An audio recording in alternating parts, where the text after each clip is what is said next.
Alright, for the second time now, Bailey, welcome back to Get Jacked by Jack and Jack, potentially to be BJ later. BJ, we like BJJ. BJs. BJ, sorry, Yeah. BJ. One BJ is good, but BJs are great. Plural BJs. Plural. Love that. Welcome back, gangs. So we're on episode either 53 or 3, depending on how you're doing it. But since we kind of changed the name, it's just now episode 1 all over again. Yeah. So it's been an interesting weekend, and for me, I went down to. I did my first APU comp. And Bailey looked up in his fucking trend shirt. Yeah. It was so good. Yeah, that's right. All the natty lifters, I told them to go. Yeah, I think that it was actually a really good comp. I know APU got a bit of a fucking sting on social media afterwards. I think it was APU or IPL, something like that, where this guy was recording videos of lifters as you do at competitions. And then someone from that organisation messaged him and was like, you have to take those down, you don't have authority to use those videos. He was like, I'm literally recording my friends who asked me to record their videos on my camera phone. They were like, you don't have authority for that. And then just all these memes started coming out about it. Pretty sure it was APU. Everyone's doing it. But kind of the same way as Marcos won't have fucking a cameraman down a Pro Raw. Yeah. APU. Wait, what? Yeah, it's like he just doesn't have a cameraman down the Pro Raw. Why? No idea, don't know. If you want to experience it, you gotta be there. I'm pretty sure. That's I was just talking to someone downstairs, and they were just saying that's what he wants. He doesn't even want to do the live stream. He just wants everyone down there, which I can kind of appreciate. But no one's gonna fucking fly down to Frankston to watch Pro Raw if you're just spectating, unless you really know the fucking person. Do you know what I mean? That actually makes sense, because Critter used to get someone to photograph take photos. Yeah. Now doesn't, because I was looking around and I was like, oh, where's the photographer? How are we gonna get sick photos? Yeah. And then I was like, oh, there isn't one. And I was like, oh, maybe it'll be on the other days. Nah, just screenshot it off the live stream, buddy.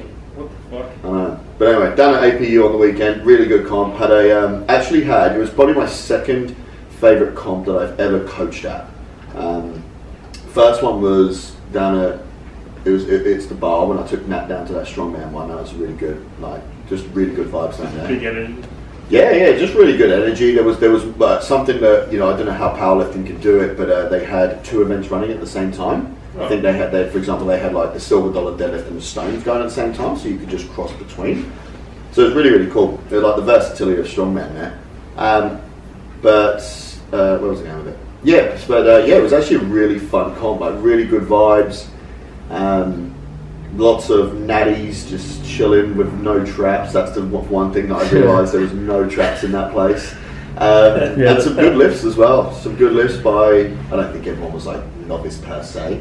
But Patsy had a bit of a tough day actually. She'd just come back. She had COVID the week before, and I think it just zapped her. Because on the day, she was hitting numbers in the gym that she just didn't hit on the day. She's benched 40 god knows how many times, and on the day just couldn't get it off her chest, which was just unfortunate. That sucks. I missed her third squat, but then she hit her last deadlift, and I fucking tell you what, you were there for it, weren't you, Bells? I've never heard a gym go that fucking nuts before. Hey, even every lifter that could see around the corner, and even people that couldn't, were just screaming, and the spectators were screaming as well. It was fucking loud on her last deadlift, and she was only deadlifting 70. That's what I mean, or should I say only 70, strength is relative, but not even lifts where you've seen a female hit 200 plus kilos have I heard a fucking sound like that. Mention the Anna thing as well. Oh, fuck. So for those people back home, Anna gets fucking intense, her voice just fucking, it scares people. So Patsy's about to go up for her last lift, and Anna's standing next to the head judge. It's like, come on, fucking get it!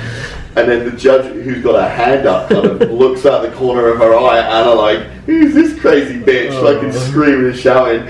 And then I start cracking up, and then like I'm talking to Ben, I'm like, baby, can you hear Anna? And he's like, yeah, down the camera, and that. We'll have to keep it in for the vlog will come out for that next week. I'm going to be putting out on Monday. I'm going to say to Anna, keep that in the raw footage. Yeah. I was losing my shit, especially those judges were looking at her like, fucking what the, even like you see some of the spectators are like, they're used to natties, that's why. They're used to those natties. Like, Anna just fucking gets, like, she gets in there. She's good to have, like, we take a piss out of her. We get, like, you know, we get into her. But fucking she's good value at comp. She juices people up. And then I also had Rob Dog. Rob Dog had a good day. Like, again, just someone who set ridiculous expectations on himself. Like, he PB'd on his squat and his deadlift. I think he equaled his bench PB. It was a comp PB for his bench. It was a comp PB for his bench. So right, there you go. There's another thing. So he kind of comp PB'd on everything. Yeah. Got a comp PB, a total PB, and then was like, oh, but I didn't hit my numbers I wanted. And I was like, fucking hell, dude. Like, be happy. I think he squatted 180. He wanted 190, squatted 180, missed 185. Just 190 wasn't there on the day. But missed 195 because like the bar kind of like rolled in his hand a little bit. And he just it pushed him forward. He just couldn't recover from it. I think if it was life or death, and that's what I want to see the fucking judges do more now. Yeah. Like life or death in it. Like if you don't get this up, that fucking thing is going to fall on you. And then like, boom, that 185 comes up. But they just, you know, he was basically just in a static good morning with like 185 on his back. And I was like, leave the fucker there, innit? Like let him get it up, like old school West Side kind of style. And then his bench press, he got 95. Fucking just like, I know we're going to talk about, so sorry guys, we are going to be relating this to comp mindset and peaking today, by the way. Today it's also sponsored by Damn Strong. If you do wish for 10% off, you can go online. They also do free shipping on your first order, and I believe there's still up to 20% on all shirts, or majority of shirts, should I say. But head over to damnstrong.com.au. See how you like how I got it at the start this time, Jack? Yeah, I like how you didn't even check your calendar for that. Didn't need to check my calendar, but like I put it right there, so it reminded me. Oh, yeah, got it. You know, yeah. The thing some people do at comps, like Rob knows how to bench. Right? He's been training for a long time, knows how to bench. For some reason, he basically just put his on the way down, put his elbows through his fucking ears, and then just couldn't get the bar. Like got off the chest and he went down. And I was like, Rob, keep the elbows tucked, and then went down, boom, like. Looked like an opener, and I was like, sick. And he came off and he was so pissed off, just because he knew he did that little fuck up. But still, comp PB, like it moves super easy for him. So I'm like, we know you can hit 100. Go fucking back into the gym next week and hit 100. And then hit 202 for a second, which was a 2.5 kilo PB. I was like, I'm all about that nowadays, fucking with deadlifts. I'm like, skip it, fucking current PB, like. Go over it just a little bit, you know what I mean? Because if you're not going to get just over current PB, you're not fucking getting anywhere else. And I personally, I hate hitting a fucking equal comp PB. I'm like, I know it's all about the total and stuff like that, but it's just me personally. I just don't like to hit the same comp number that I've hit before, do you know what I mean? That's why fucking the push bars like 302. Yeah. So I've hit 300, I'm not going to fucking do it again. Yeah. And then missed 210 at the knees, and then kicked the bar as he walked off. And it was fun. I was like, fuck yeah, Rob Dog. He's like, you should have fucking bar. Yeah, he fucking gave him a good kick in the plates, innit? And then about half hour later, he's like, my toe started like pulse and hurt a bit after your adrenaline wore off, innit? But it was a really good day, and I'm really like, I love, like, I do, like, novice comps are not where I want to be at as a coach. Like, I want to be at, you know, more the states, nationals, probably like more nationals and like events like Pro Raw and that. But fuck, I do love a novice comp, because it's like, let's just fucking send it.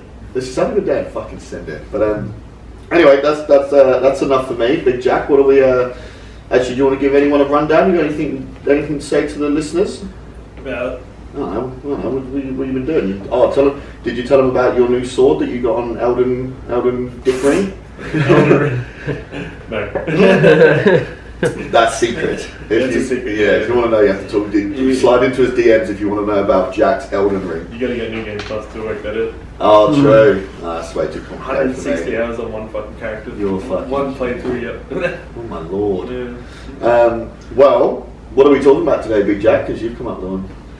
We're talking about mindset around the comps and like your peaking cycle, just how you got to change your focus, your thinking, just leading into comps. Yeah, you really just got to focus on gym and kind of not so much everything else. Like, focus on your eating, your training, what you plan on doing. Try not to get in your head too much, like psych yourself out of the competition, because some people get fucking nervous. Some people, I don't know, there's so many comps that I've gone to that people have just pulled out last minute as well. Yeah. And it's just preparing yourself. There's a lot in that. Like, I don't think there's just, I don't believe anyone agrees with it, that there's only one mindset you need to be in for competition. Like, everyone will have their own methods of doing things, but, you know, I've got a couple of people at the moment prepping for APL Nationals. Fuck, there's too many federations to remember nowadays, isn't it? Got a couple of people prepping for APL Nationals, and one of them, Shah, like, she's having a bit of a hard time in her prep at the moment, although she's starting to feel better now. Like, 3 weeks of kind of like, got COVID. Yeah, you said it backwards. Yeah, everything just kind of like, you know, I wouldn't say fell to shit. To her, it felt like it fell to shit, but she's so deep in the emotion, kind of, she's so close to the problem that she can't, well, actually, I had a conversation with her yesterday, I believe it was, or Sunday night, and just was able to pull her away from the problem and let her see the whole picture. You know, I don't believe it's good for people to be talking about pulling out of a competition 5 to 6 weeks out, because just as quickly as things can go bad, they can just become good again. Do you know what I mean? So yeah. when we're talking about, like, I suppose the first thing to start with mindset is, if something's gone wrong, or you're having trouble with something, or you're in a challenging position, good chance that you're going to have to dig through the shit for a little bit, feel like you're like treading through mud, and then it will feel like out of nowhere things will just become better, like you'll start feeling strong again. But it won't be just out of nowhere, it'll be because you just worked your ass off and pushed through those shit sessions and shit weeks for like 3 to 4 weeks.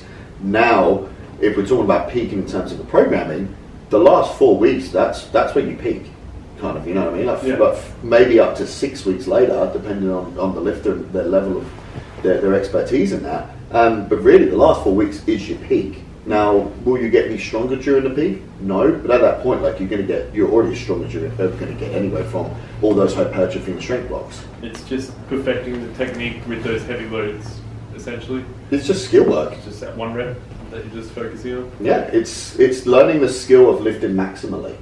It's just like anything else. It's like learning the skill of being able to deadlift for the first time, or deadlifting in general, you know, squatting, benching, even being able to do a fucking proper bicep curl, learning the skill of that. Obviously, as you get more to your maximal loads and that, things become trickier, but by that point, you said it before, your focus has to shift, and I get very deep into this when I compete. Like, I'll always be very focused on comp, but those last 4 to 6 weeks, I do as little as I can outside of out the gym. Like, I pull back on the business heaps. Like, I'm doing the bare minimum. Well, almost everything I'm doing is thinking about comp. Yeah. So, like, I need to eat this so that I can be better prepared for comp. All Yeah. that kind of shit. A little bit more work on myself, like massaging. I put like a bit more emphasis on there. Recovery. Yeah, like going to Rest. floats, going for floats, going for a sauna, fucking, yeah, like massaging, all of that good stuff, like, becomes a bit more a priority. What becomes less of a priority for me is like doing things on a weekend. Do you know what I mean? Like, I rarely like to do things on a weekend, and some people be like, nah, fuck yeah, like 4 weeks out from comp is what I'm saying, or during that peak, just because my mindset's so geared up onto the next session. Like, I want to be so fresh and feeling, doing the best that I can before that next session, that like a Saturday and Sunday is just like do my chores. Getting asked to go out drinking and shit. Like, yeah, no, that doesn't happen. Although, like, for me, like, this is probably my only thing that I do wrong during the peak, is I still like to have a couple of beers and ciders and that. Not as much as I would do like now. But yeah, I just get so invested mentally and just so, I suppose, narrow, tunnel vision is probably the word of it. I'm just like, on comp day, I want everything to be like this, or as close to this as I can. So I'm going to do everything that I can in these last 4 weeks just to polish everything up to make sure I'm sweet on a day. So that's kind of my, I suppose, a snippet of my mindset. What about you, Jed? Because you've done, what, 4 comps now? You've done 4 comps? 5. How many have you done? 4 or 5. 4 or 5, yeah? Yeah, something like that. I'm pretty sure Dane done that in 1 year. Yeah, no, you had like 6 fucking months. Yeah. He was cooked. I'm pretty sure he did like 3 comps in 6 months. Yeah. He was cooked. He's no Lily Riley. She just did like fucking 3 comps in 3 weeks. Came like 2nd, 3rd, 1st or some shit like that. That's unreal, hey? I can't imagine peaking for 6 months straight. That's 3 weeks would actually, in that sense, in terms of a mindset thing, like going from like week to week from a comp, it's like a short. It's going to be over within 3 weeks. Like Dane had fucking like comp, stayed with it, held a peak, comp, held a fucking another peak, comp, and it was like, fuck yeah. Yeah, but it's like you have 1 to 2 comps a year every week leading up to those comps all throughout the year are just in preparation for that. So really just every week I'm trying to think of comps. That's trying not to miss the sessions and putting in maximum effort. It's like what Ryan Mayfield said to me years ago, like 2017 it must have been. He was like, just like prep never stops. No.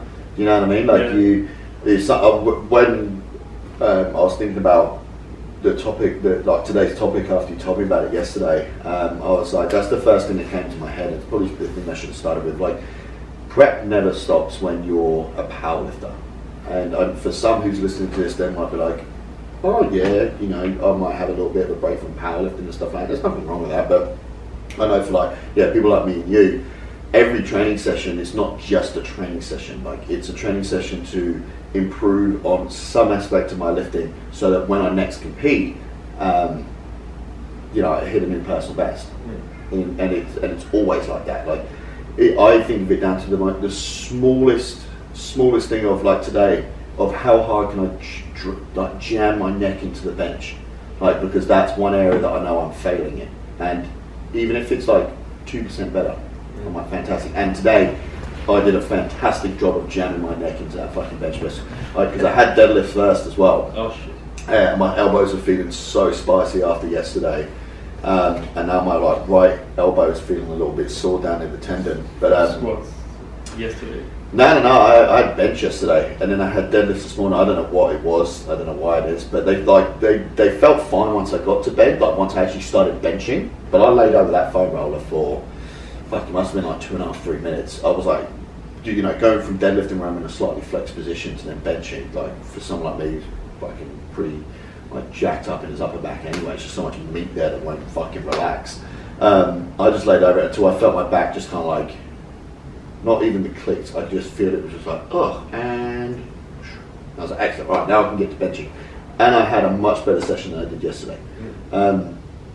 Because I was thinking of yesterday going, I'm not going to bench 180 like that, in that position. So today was all about finding that better position, you know what I mean? And it's funny, and talking of which, in terms of mindset, now that the boys, and actually, Bailey, are you going to be doing the comp with us in July, yes or no? Commit now. Deadlift. Yeah, it's only a deadlift only, bro. We spoke $20 entry. You're hearing it here first, guys, so we can hold Bailey accountable. It's in like July. I said to him, it's good to get you, like, Bailey has end of June, start of July, something. End of June, start of July. Yeah, so we got like a nice 6-7 week peak. Yeah. Leading into what do you think I should try and hit then if I'm going to do it? I don't think it should be here. Like, we can probably use this as an example. Like, with Bailey, you ain't competed in States last year. Yeah. 2021 March last year. And even then, like, it was obviously we can talk about that another time on the podcast. But Bailey's had a bad run of form in the past fucking 12 months, and there's a lot fucking. You think your life's bad? Fucking talk to Bailey. Okay. Where was I going with that? Yeah. So like we got like 6 weeks, right? We know you're not going to hit your best ever, but so like when you're coming back from Bailey lost close to 25 kilos in body weight. No, it would have been just over 30. Yeah, so Bailey lost just over 30 kilos in body weight, right? That's as heavy as Big Jack's cock.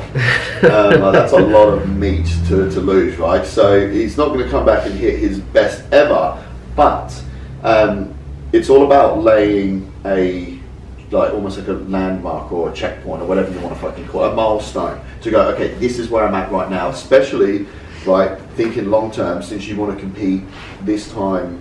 No, sorry, you want to compete start of next year, right? So somewhere around January to March next year. So it could be around this time next year.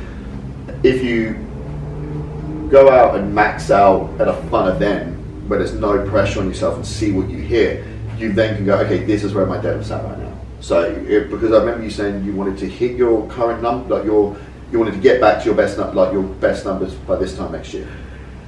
250 deadlift next year. Yeah, so somewhere around mid next year, if I can get back there to hit a PB at the end of the year. So you kind of look at it as like, I suppose this has come under mindset because it's planning, like your diary. Look at next year and then reverse engineer it and go, if I want to hit 250, I need to find out where I'm at the moment. Let's say you deadlift 150, like, okay, I'm 100 kilos off.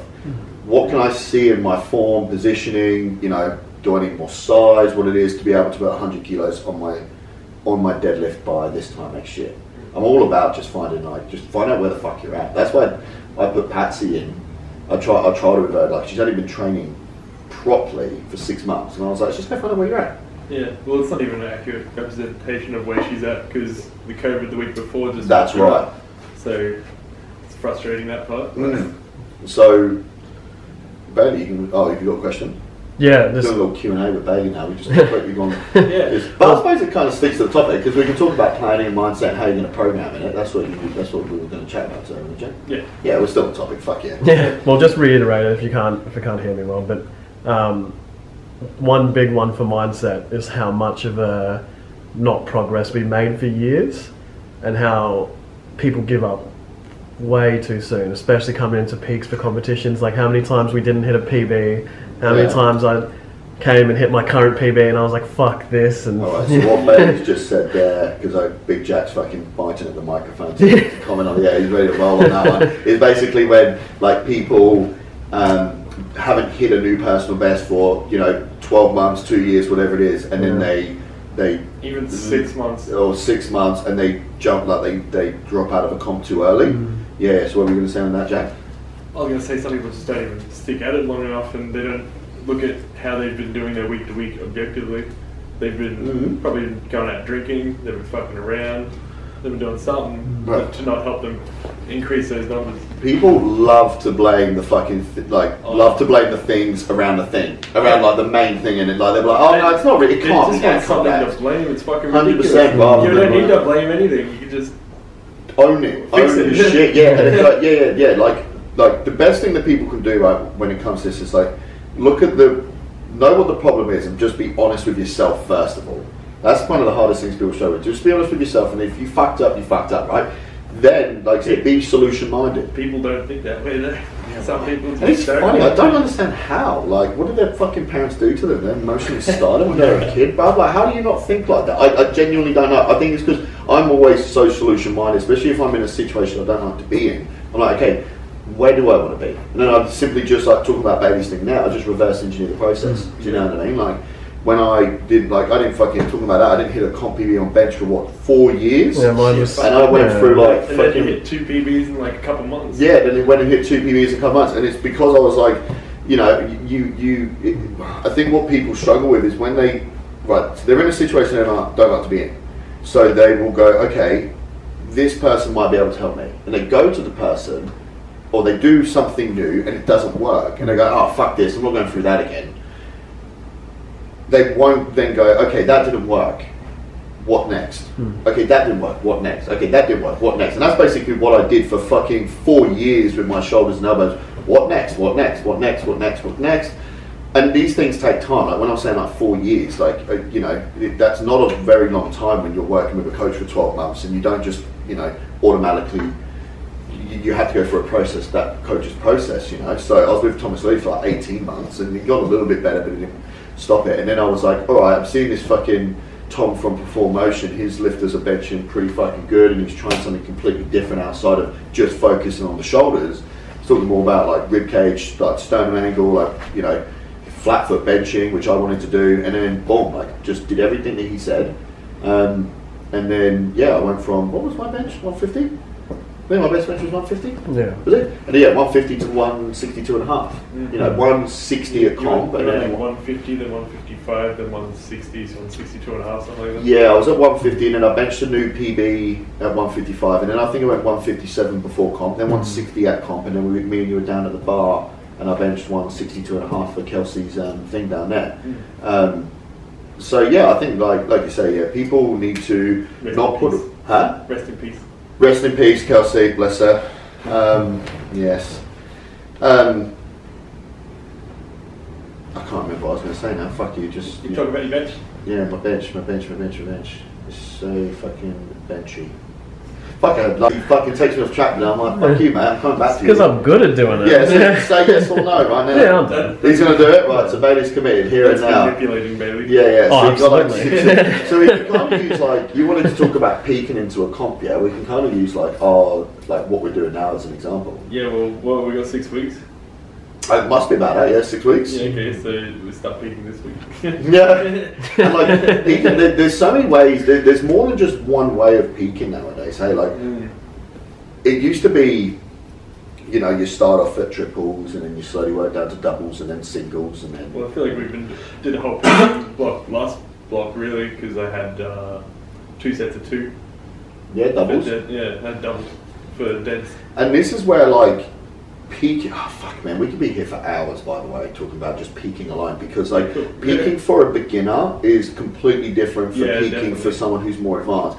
The same way as like peaking for Bailey at, you know, say 75 kilos just off the top of my head versus peaking for 130 kilo male, very different because things like total load being moved per session, you know, and you can look at things like, you know, someone who's 130 kilos needs like intensity in terms of load on the bar, but you'll need far less accessories because you've like filled out your weight class. Like you don't need to add any more muscle. Whereas someone like Bailey, who can, you know, he's like, yeah, I can keep my accessory volume higher because, you know, the weights that I'm moving potentially aren't as high. You know, him doing 120 kilo deadlift is very different to you doing 240 kilos. Both for doubles, but you know, you look at it and go, okay, what, let's say two doubles at 120, quick maths, 480 total volume moved, just there, versus 240, just over your fucking first set, you've almost doubled what he's lifting in total volume and stuff like that. So, and you have to take those kind of things into account when you're peaking for someone. So, like peaking for you will look, it will just be basically skill acquisition because you've got like the muscle there. You haven't gone through any body compositional change. Like you've not gone and lost 10 kilos and now like you've gained an extra 10 kilos of muscle and stuff like that. You know, you're just where you're at, and it's very much just, you know, you can just look at it as like main deadlift, and I work more on RP than I do percentage nowadays because I feel like it gives you way more room to maneuver rather than being stuck on a percentage. You know, like main deadlift, RPE, and this far out, like if we're 6 weeks out, you can start it at like 7 to 8, work within that range, somewhere between 7 to 8, somewhere that you can hit a double and still have like, you know, 2 to 3 reps still in the tank, which I kind of look at it then as percentages. I know like not everyone thinks about RPE like this, but if you're looking at RPE with 2 reps in the tank, you look at that as a percentage and you go, cool, that's somewhere around the 85% mark. Do you know what I mean? So, or like 82 to 85% mark. And with peaking, like I say, it's all by this point skill acquisition. You're not going to get that much stronger. You're definitely not going to get bigger. That's like you're running a fuckload of trend, you'll just get watery as fuck. Yeah, let's do that. Just like the highlight of the year. And D-bowl. D-bowl. All the D-bowl, all the bickies. I love the bickies. So if we look at someone like, you know, Bales, who's, you know, not going to be at his strongest, and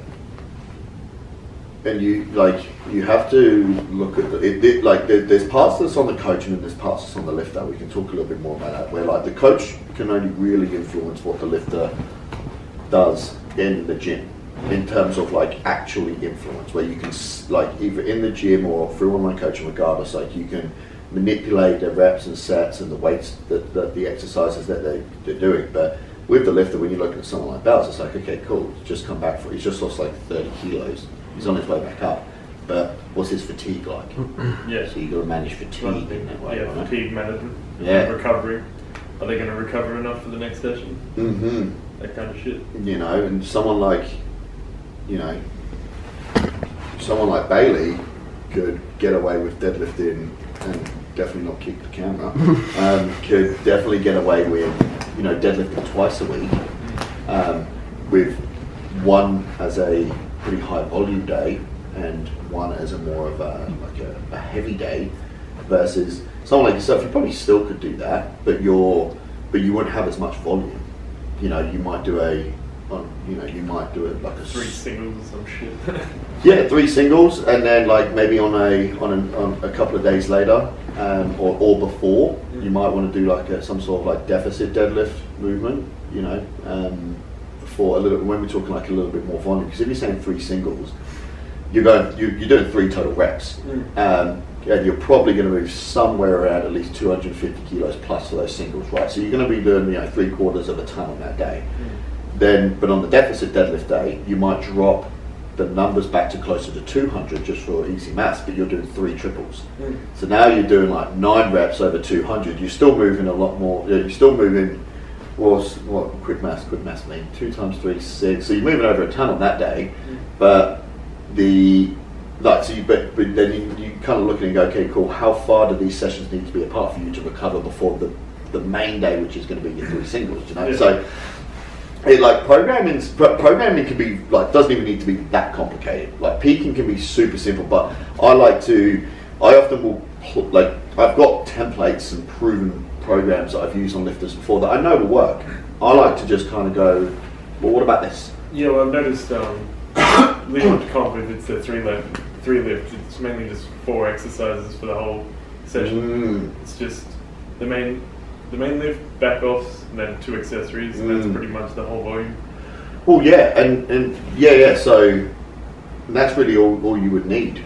Like I said, because we're not looking to put any more size on you. Yeah, we're just looking to maintain what you got. You're not going to get much more strength over those weeks. You're not going to get any more muscle. The goal's not for hypertrophy at that point. It's like, even for like someone like Bailey, like you can still put more accessory movements in there, maybe with a little bit more volume. When we're talking a little bit more volume, you might be doing 6 reps on something, you can be doing 10 reps on the same exercise. Yeah.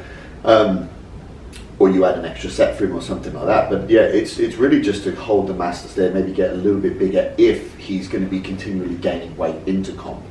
You know what I mean? Because I know that's your plan as well, right? Just to keep fucking putting on as much weight as you can. Yeah. Just get bloated. Yeah, super bloated. But yeah, like I say, like if you look, when someone's looking at peaking, they need to understand the first thing is like, this isn't the time to be fucking smashing your trying to push your accessories beyond what you would like, beyond the limit. Like it's skill acquisition. Your focus goes very much to those main 3 lifts, 4 lifts, 3 lifts, but you're probably going to be doing like an extra bench day or something like that. But you're focusing on those 3 lifts. Then I would probably put recovery as second. I would certainly put recovery as second during the peaking phase. Skill acquisition first. Understand it's that. The goal is moving maximal load as safely and as efficiently as possible. You're going to get a different stimulus placed in the body. It's not necessarily going to be like muscular DOMs anymore. It's going to be like central nervous system fatigue. So like, your ability to like almost, I think it was like acceleration as a car. Like you want to be off the blocks really quick versus like kind of like, stalling on the way through. Chugging along, up until comp. So your recovery is going to be huge from there. And then after those 2 things, like there's plenty of things that I think it comes probably comes down to personal preference of what the lifter or the coach really finds works best in their system. Shit. But like I say, like that's for someone like for people, the reason why, by the way, Jack probably like wants to talk about all this stuff, guys, is because I'm learning. I'm learning. He's a trainee. He's training now to be a coach, which I think is fucking. I've always said you're going to be fucking great at it, but like peaking is, for me anyway, once you understand how to peak someone, it's like you create a template for it, and you can just like manipulate that template based on the individual. Yeah. But you just go back to the principles of whatever phase of training you're in. You know what I mean? And it's skill acquisition work. So that's really what you're focusing on. And when I look at my own peaking phase, what I love to do for me, and this is where like it's really, really, really useful when a lifter knows what works best for them as well. That takes time. Right? That takes a lot of personal, focus and knowing what works best for your body. Because then, like, your coach can kind of look at things and go, "Oh yeah, this looks good." Probably should, we should probably talk about like, being able to know more than the lifter from a scientific background, or from a scientific side of things. It's probably Gus Cook, because he measures like rate of force and stuff, like rate of force development. He attaches something to the velocity. That's it. Yeah, and he bases the lifter's fatigue on how fast that number comes out from. Fuck. If he tested Dane would just be constant fatigue. Constant fatigue. He's slow as shit. Like mentally as well. No, yeah, he's probably listening. He's probably like, fuck you. Well, he doesn't even have a job though. Yeah, I think he's got one more week. He's got one more week because he's coming in on Wednesday. Yeah. So what would be an example of that? For what? Sorry. So Paddy's asking a question. It's good. Hit me. So what would be an example of Example. something you do For for those things in a peak? For me? Yeah, like What things? What would be an example for that? Like for recovery and stuff, for mental state. Like what's something? You just said that you have your own stuff. I have my own stuff. Yeah, you're yeah. individual. On a recovery kind of. Should we start with recovery? Yeah. So recovery for me, like when I'm in a peak, fucking getting away from the city. Like take me fucking, Stradbroke Island, or take me into the Camping or something. Yeah, take me camping somewhere out of the noise. Chill out in a in way. your hammock. Yes, chill out my fucking hammock. Like that is the best thing for me, because I'm able to just like switch my mind off a bit. And and when I say switch my mind off, like it's just not so chaotic in there anymore. I can kind of relax and really like start to kind of just clear things from my mind. It allows me to just focus more on comp, but not from a high energy, potential anxiety like space. So I like to do that a lot. Like get away. When I say get away on the weekends, it's like, I don't like going out on the weekends. It's like too many social things or something like that. Like I'm very much an extrovert, but when it comes to comp, it's like that's my main focus. But then if I'm in and around Brisbane, it'll be, I like to do floats. So I'll go for like maybe a float twice a week.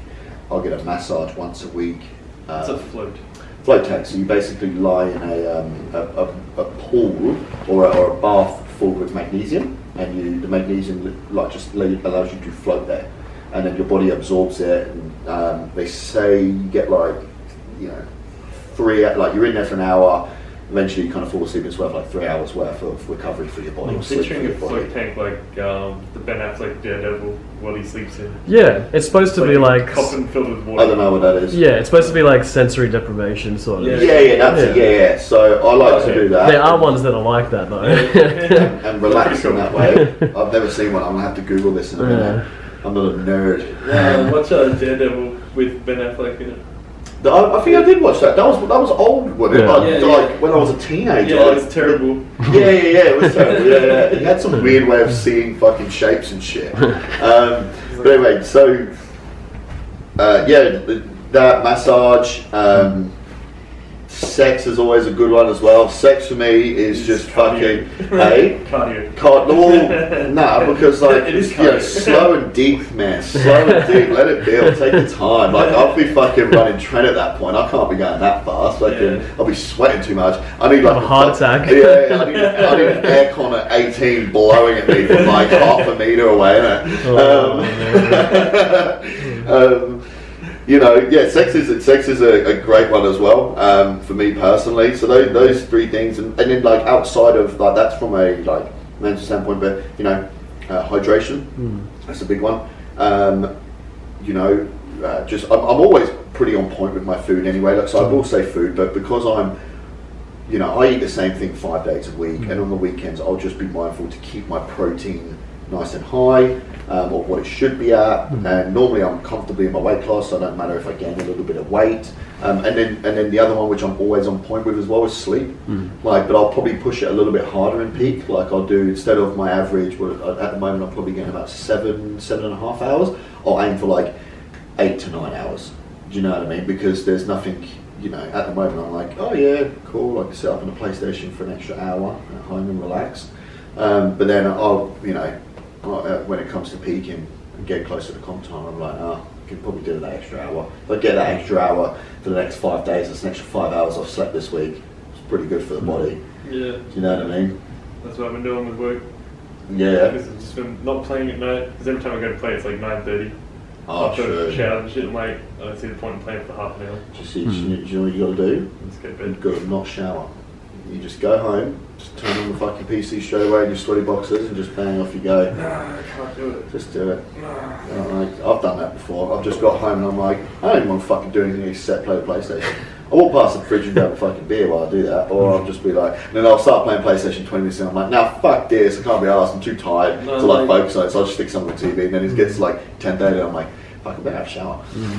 It's like, I'm gonna have dinner, I'm like, oh, it's fucking dishes. So I'm gonna do dishes. And then I'm like, Do you not have a... I need washing. No, I don't have dishwasher. Oh, right, that's what we're going to have to buy you. We're going to have to whip around the gym. Do it. Mate, trust me, I never did it either. And then I've got 2 in my house.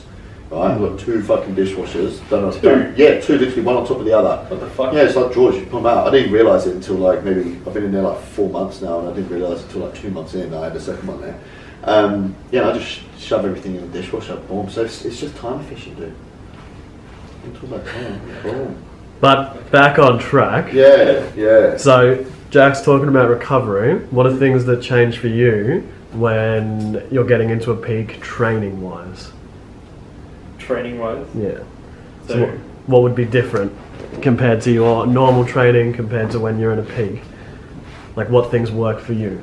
Oh, like for recovery and shit? No, for training. Oh, for training. Yeah. Yeah, you basically do the same things as me anyway with recovery. So, Yeah. What about training, Jack? What do you mean? Like, Break it down. what do I change? Yeah. Mindset-wise? No, training. Yeah, like physically training. Like I have a rule where I like to keep it like 75%, 25%. He does 75, 25. 75% main lift, 25% anything else. Where like my whole set, most of my sessions is just going to be spent on squatting, benching, and You're going to need to deadlifting. get him a fucking microphone. Yeah. Yeah. At this point, and I'm like It's trying gonna to be VJs. narrate to the But yeah, fucking just- audience. But Bailey, that's what I'm talking basically, about. Bailey just focused very much on his main lift, and then like, Yeah. you know, 25% on his accessories, or Well, you know, puts on my most of the session, on yeah. main lift. Well, I figure I got those volume anyway, so I just keep the intensity relatively the same. What about in training? Like mindset when you're in training? I think that's kind of like, you love that stuff. Just always go hard, I guess. Yeah. I try not to slack on anything, and if I slack on anything, I just beat myself up about it. So I try to avoid that. I can say fucking negative towards myself for it. Oh, do you? Ridiculous. Oh, wow. It's stupid shit, honestly. Like, you know how I messaged you last night saying I couldn't find those people? Oh, I yeah. found them. I felt like a fucking idiot. Really? Yeah. Oh, mate. Just stupid shit like that. Oh, okay. Yeah. Well, you know. Things that no one else would think, only me. Yeah, don't get on top of yourself like that. I do. Well, that's probably a good example then, because if you carry that over into like a in the gym and training, sometimes it's just a case of like, oh, that went bad, you know. But you got to like, it's I probably don't know how to communicate it the best anymore, because I'm very good at removing the emotion if I miss a lift, because I think it's because I have this belief that no matter what happens in the gym, you can never underestimate what the fuck happens on a comp day, right? So I'm always like, I've still got comp day, you know, the energy there. I would have had I like to, most of the time I take the whole week off training. I might do something on Monday, Yeah, you know, but I'll take it's ridiculous because all the weeks leading after that you haven't taken that time off, and then you go to comp after taking all that time off and you feel so recovered. Yeah, I feel really good, right? It's so full of energy, and that's how you want to be at a peak. It's so good. I wish I could feel that way all the time, but Yeah. I've got to train every But day. that's like the hardest. Like peak, I say to people most of the time, like peaking's the easy bit. Like yeah, cool, you lifted maximally, but for me, from a mental standpoint, like peaking's easy. Like I spend a lot of time before my session. Like if we're talking, Brady's probably talking about like routines and stuff like that as well. Like before training, fucking last week, I'll give you a great example. Last week I was driving home and I just G myself up at the wrong time sometimes because I finished up here at like 7:15 in it, and then I got in the car and I've got this playlist that is just like a G up for me. The first song was "Line in the Sand" by Motorhead. That's it. Sorry, yeah, Motorhead.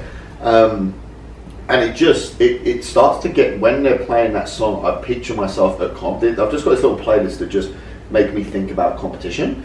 And then it went from like Motorhead to like, it's a lot of WWE stuff, to be honest with you. Like it went to like Chris Benoit's, to then like fucking Stone Cold Steve Austin's, to someone else. And by the time I had gotten home, I was ready to fucking rip some deadlifts on the floor, innit? Like I was so fucking pumped up. But when I'm going to the gym, or normally I'm already at the gym and I'm about to train, a go-to for me is watching Powerlifting Mentality on YouTube. Dave Tate? There's a Dave Tate one, there's a Mark Bell one. Talking about the void? No, he doesn't talk about the void on that one, but that's something else that, like, you know, people can go to. I like the old school powerlifters where they're just like, they just don't give a shit. They're ready to like, I call it like, you know, they burn their ships, you know, before their training session. There's no going back. They're going to fucking give it their all on that day. And if their all on that training session isn't up to standard, well then, you know, they get pissed off at themselves, but that's okay because they know they've got more opportunities, right? But I will watch stuff like that just to listen to what they say about training, because I think that's a lot of that's lost nowadays in powerlifting, is that mentality that those, you know, people in their in the 1970s and 80s and even 90s and that, like, they had, because there wasn't as much to do back then as there is now. Do you know what I mean? Yeah. Like, there was no social media. You'd read fucking Power magazine like once a month or whatever, whenever the issue came out. But yeah, I will listen to that. I will fucking blare. Often what I'll do is I'll put the roller door down and I will just pump the fucking music to the point where I can't even really hear Bailey. And I will just listen to my favourite music, Marilyn Manson, Deep Six by Marilyn Manson. Like, the amount of times Bailey's been training with me, and for literally, like, you know, I'll be hitting my main lift for 50-55 minutes, same song on repeat, again and again and again, and like, it just keeps me in the zone. And when I'm resting, like, I'm either watching back my video, that's another thing that I do, I'm always watching back my video, or I'm just maybe picturing comp, or I'm picturing the next lift after looking at my video, saying I need to do more of this, and I'm just getting myself really kind of worked up in a positive way to then go out and hit the lift. Like, that's what I love to do, and that's what I aim to create when people are peaking down on the gym floor, because I kind of look at it as like, fuck, when me and Bailey are training together, like, there's nothing like the energy that we have when, like,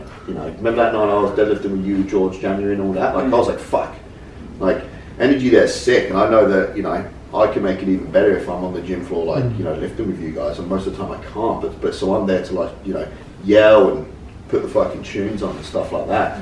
So, like, during training, a lot of it for me is like, you know, sound is a big one for me, and then visualization is another big one for me. Like, the night before training, going to bed, sometimes I fucking suck at, like, going to bed during a peak, because I'm too focused on the training the next day. Yeah, and I'm thinking about how I want the lift to move. Where my headspace is going to be for that as well. Yeah. And I just get worked up, laying in bed, heart palpitations, like, fuck. Yeah, that's it. Every time. I'm like, just get so excited. So, you know, I'll often just look back at old videos. Like, you know, I've got a folder in my phone which is just, it just named like best lifts, and it's just ones where I've just nailed it. Can be in the gym, can be a comp. Some are in, like, I don't think I have like one. I think I have one bench in there. That's the 160. So I was like, yeah, fuck yeah, that was a fucking great lift because all my other benches sucked dick. But then, you know, there's what's in there. There's the 270 I done at zero that time. There's, you know, I fucking had this one day, I can't remember, I was so annoyed. I was lifting by myself on this day, and I remember it was Marilyn Manson, Beautiful People, again, just playing for a straight hour, and I just was doing like 250 for, I just kept going until I couldn't do fives. I must have went through like 7 sets over the course of like 50-55 minutes. It was completely not on program, but I was in a foul fucking mood. I'm pretty sure I was like 3 or 4 weeks out from comp at this point as well. You came downstairs and saw I was in a bad mood, actually, and then you left. Yeah, he left. I'm out. Yeah, he was just like, I'll see you later, and I was like, yeah, sweet, like, I don't want to fucking talk to anyone today anyway. And I just sat there and I just fucking was just ripping the fucking deadlifts off the floor, just gearing myself up. But yeah, when it comes to, I know I often fucking go off track. I just get into the story mode. ADHD brain. ADHD man, big time. Yeah, apparently, anyway. Remember when we spent that, like, we had... I should write down a list and say that I need to remember to do my washing up and Take fold my clothes and breathe. Don't forget to write down how to breathe. You know, ADHD. Well, we had like a 6-month period, Jack, where you did it twice, I did it twice, where we threw our belts. Oh yeah. And I broke 2 belts. That's right. Yeah, that was in the space of like 3 weeks or something as well. When you broke 2 belts. I think so. Close. I remember, yeah, because I missed a triple at 220 on deadlifts, and I was like, 220 on deadlifts. And I literally was just like, I hit this last training block. And yeah, I remember Tristan was training with us for some strange reason. I was squatting that day. That's and I just remember I finished the set, and I just flung it, and it just went straight into one of the benches and just smashed it. That's right, yeah, you smashed the belt buckle, didn't you? Yeah. Why did you throw on the belt? The belt didn't do that. Oh. Because he was fucking full of test at that point. He was just so big, small testy balls. When he was cool. When he was cool, when he was watery as fuck. I put a post up the other day of people were on Instagram were doing like, you know, post up the photo of the sport that you love, and I put like a deadlift one up just because, you know, I want to be a part of the social media gang. And there was just Bailey in the background. Fucking head looked like a brick, like fucking cement brick in it, and just watery as all hell, curly head fuck. I remember at Zoe and Jax's. You weren't real, like, you got big real quick. I've got a video of me squatting. It was sick. What's that? It was so good when Bailey was. When he was that big. Fucking juicy. Yeah, like there was. Back there. I think I was squatting in the videos from a side angle, and Bailey stood behind me, and I was like, "Fuck me! Look at those hamstrings on this dude, man. They were so big back then." Anyway, we fucking ended up getting sidetracked again. But yeah, your job is to keep us on track. You said that's on sidetrack. But I like to, you know, and I just talking about that actually. That squat, I'm pretty sure it might have been that squat or another squat. I was 2 weeks out from comp at this point from States, and I hit the bottom of the squat. And fuck me, I hurt my back. Oh yeah, back. Remember that? Like it was real bad. Like I for like 3 days, I was still coaching on the gym floor, but I was sitting on the same the whole time, and I would just move my stool around to watch people and just sit there, and then I couldn't load plates, I couldn't do fuck all. I'm thinking, fuck, I got comp like not next week, the week after. How the fuck am I meant to, like, you know, open at 240 squat or something when I can't even like literally stand up straight because my back was that sore. And when you get that close to comp, like I just had to, it's about removing yourself from the emotion, removing yourself from the worst case scenario, and being like, even if I do have to drop out of this comp, I'm going to do everything that I fucking can to make sure that I'm good for it. And I remember that's when I was doing the 2 floats. I was massaging myself in the evening, and I went and got like a massage from the Chinese place in Chermside, which are fucking fantastic. No, not Chermside, Toombul. Probably closed now. Hey? Probably closed now. Oh, it'd be closed at the moment. I'm pretty sure maybe Bailey was doing some massages for me here. And then I think it was like 3 days out from comp. I was like, my back feels alright. I hadn't benched. I hadn't squatted from like 2 weeks before. Hadn't deadlifted in like fucking probably about 3 weeks by this point. So I was like, I probably should like just feel out where I'm at to find an opener. And then ended up like pulling 270 really comfortably. And I was like, all right, I'll just open at that at comp, like, you know, I'll just see how it goes after, you know, make sure the back's all sweet. At that comp, that was the fucking comp that you got cooked up all the time? Is that the one? Oh, so no. Well, that was that comp, but it was with the squats where I hit the 270, but I missed it because of the time limit. I went over the time limit. That was that one. So that was the comp I had the bad back, and I squatted a PB or comp PB of 270. What happened there? How'd you run out of time? I don't even remember that. Oh, fucking... Yeah, the slots changed around. Yeah, slots changed around and that, and the person who was meant to be fucking, you know, on like the day you have someone to watch where you are, and then they come up to you 3 lifters before and start wrapping your knees, you know, because as a lifter you shouldn't be doing that, you know, especially if you've got crew there. Anyway, this person didn't do it. Didn't see the change in fucking thing. So Bailey comes over and he's like, "You going? Like they're loading your plates on right now." And I had no fucking. I hadn't even started wrapping my knees. Yeah. I was meant to have a chair in front of me to start wrapping my knees up. That wasn't there. Someone flogged it. Yeah, someone flogged it. So I'm pretty sure fucking Bailey ended up finding a chair somewhere. Yeah. Fucking put it in front of me, and I started just, you know, not even like the best wrap. It was just fucking get this shit around my knees. Yeah. Started to put my wrist straps on, but as I went to go get up, I couldn't get my leg off the fucking chair because Big Al was fucking leaning on it. 'Cause normally I'll just kick the chair out of the way and just start getting up. I went and kicked the chair and I couldn't move. And Big Al I was like, Gal, get the fuck out of the way. And I'm running over, and then, so as I stood up, I think it was Shay Baker's head judge, and she's gone like, screw, and he's gone, boop. So before she's finished saying, like, giving the start command, the buzzer went. But still hit the squat. Then yes, that's when I fucking took like 6 Voltaren and 3 Panadol and that was the best fucking I've ever felt for bench. Dude, my feet felt so tingly and warm, and my brain felt like it was kind of like, 6 inches above my head, and I was like, fucking, I feel great. That was a great time. And then at the same comp, ended up deadlifting 300 kilos. Do you know what I mean? So like back to the main point of that story was, if you're 6 weeks out, like I've got a couple of lifters who are 6 weeks out who are already worrying. I'm like, do you know how much time you actually fucking have if you do the things you know you need to do? There's so much time left. Do you know what I mean? Like, and even if, and here's the other thing, if you're doing great, then just keep doing it. Don't try to add anything new. Because if you feel great, that's probably the best you're going to get. Just keep doing those things you know you need to do. Like, I've never felt great coming into a comp. I've always had some sort of ding in that. Like Bailey said, he's had one. I've always had like dings or fucking, just feeling fatigued and flat as fuck. That's the other thing. If you're super fatigued leading into competition, sometimes I just don't even hit the accessories.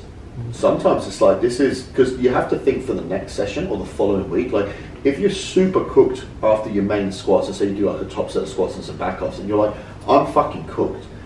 You probably got benched the next day or the following day afterwards. That's going to then increase your fatigue again, your neural fatigue. Then you might have another rest, and then you got deadlifting, which is probably the most fatiguing. You then hit that. You probably then got another bench session on the next day on the Saturday by this point.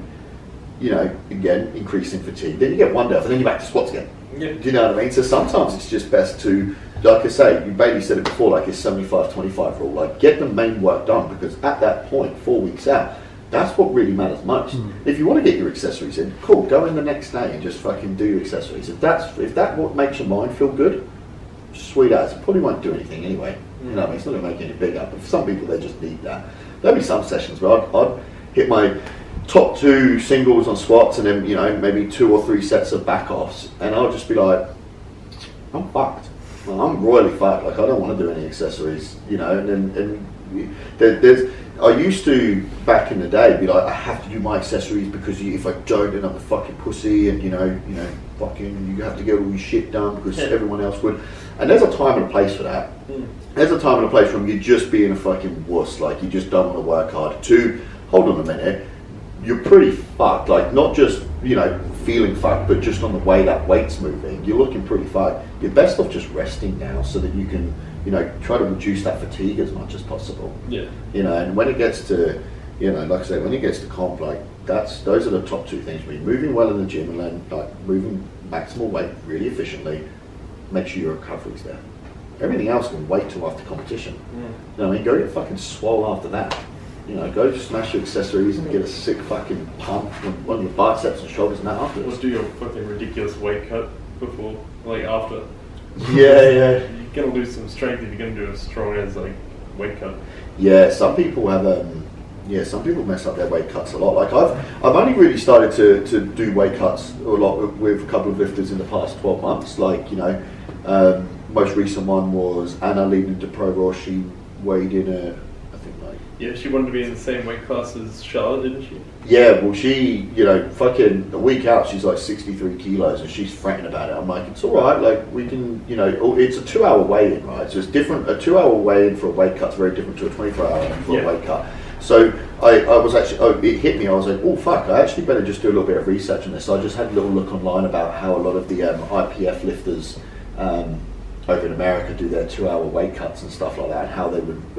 Because the problem is that actually for a 2-hour weigh-in, it's not the weight cut that's really an issue, or the water load, should you say, like water loading they use, and they strip all the water out of their body.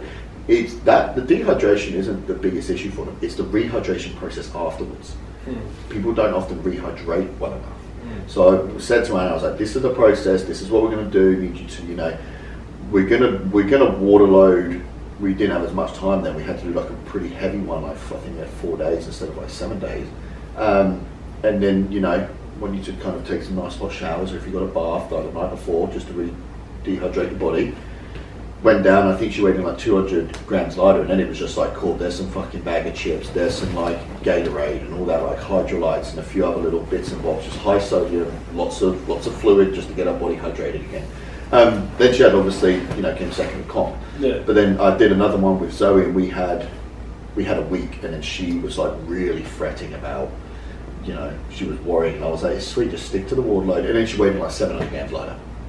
And she was like, oh, what was I even worried about? And I was like, and I suppose that's fucking the final thing I want to say actually, and then Jack, you can hit us with some stuff.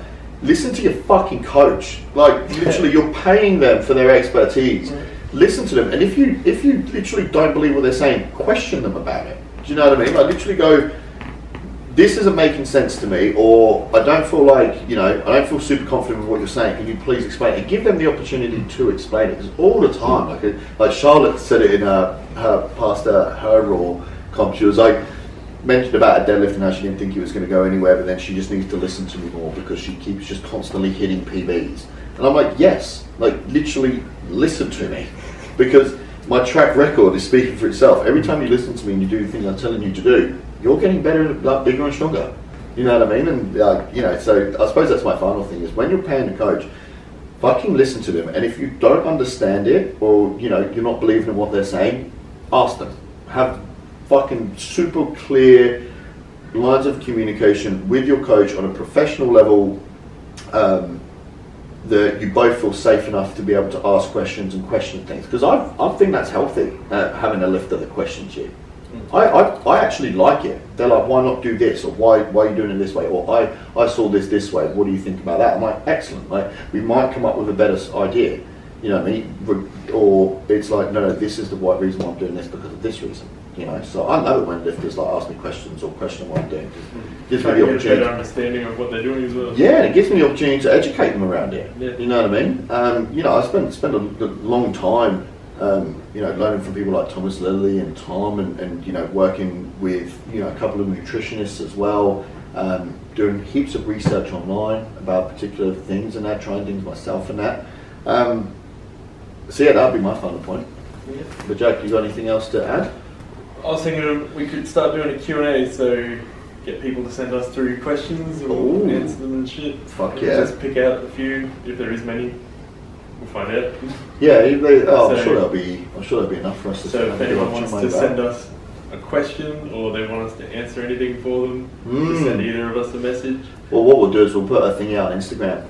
Yeah. We'll put a ask us a question. That's what I did. I'm pretty sure I've done a Q&A maybe within the first five episodes when I first started the podcast. And yeah, I got like 12 or 13. You obviously get some knobheads who would just post up like, put through dumb shit, like, you know. Like Pickle. Yeah, like like Pickle. Like, would you rather suck a fucking dick, or would you rather like suck a dick and, you know, sit on a cake or whatever it is, or sit on a cake and I don't know. Yeah. You get people with that shit that message you. But yeah, most of the time, we'll put someone out on Instagram. But if anyone is listening, because I got the stats from last week, you know, because I hadn't done the podcast for so long, obviously numbers dipped and stuff like that. But I got the numbers from last week, and I'm pretty sure we had something like 600. I think it was 654 listeners. Wow. Yeah, since our last podcast, 654. That's a lot. It's way more than fucking what I was like, cool. If we crack 100, that'd be excellent. I don't even know that many people. Yeah, like it'd just be people. Do you know? I think probably helped actually was I've been asking heaps of people to click the follow button on Instagram. Oh yeah. Sorry, Spotify. So if you are listening and you haven't clicked on the follow button, as well as the like button on Spotify, you're literally listening to your phone now, or you're on your phone. Just do that for us quickly. Help me and Jack out a lot, especially to, you know, get us in the charts so we can get up the charts. We should say that at the start of the podcast. Yeah, see, we're gonna have a basically half hour of just asking them to do shit for us, and then we'll get into giving you guys some cool information and chats. But that'll be the first thing you guys can do for us. And then if you are listening, and we haven't put anything out on Instagram yet, message us directly, either me or Big Jack. Q&A, so we're going to do a Q&A next week. Yeah. Alright, sweet, there we go. We've already got next week's sorted Q&A. Not the whole episode, just some part of it. Yeah, well, mate, you fucking I know for me how long I could go on for a bloody rant. I could give. Yeah, everyone knows. I can spend 40 fucking minutes on one question. Like, I'll go here and then that thing. It won't even be the question. There'll be 10 other things. That's it. Yeah. I'll just go off. I'll just that's it. Like, do you know who fucking done that to me? Tim Bishop. It's when he taught me how to be able to literally. We did some like.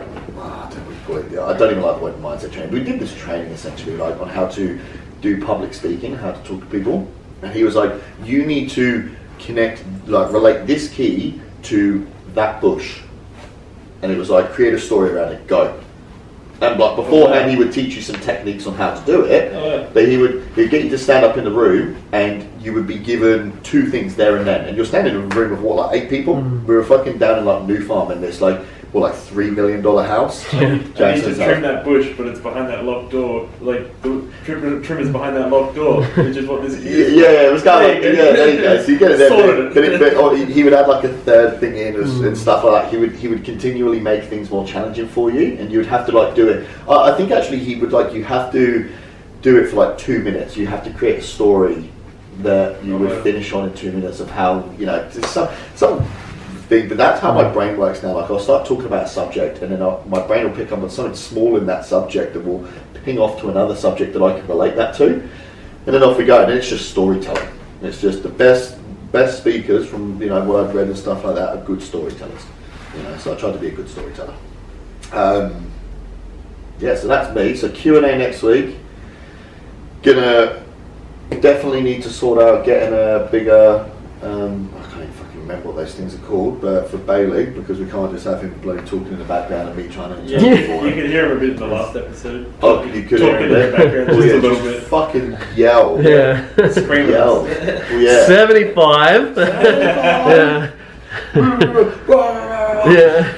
And it just comes out of nowhere through the fucking roof. Oh, Get it. So that was. I actually really enjoyed that. That was a good topic to talk about, Jack. Yeah. Nice. Yeah, we need to find a topic that you can like. We'll find one. I know you're learning about stuff and that. Yeah. Learning how to talk too. Learning how to talk too.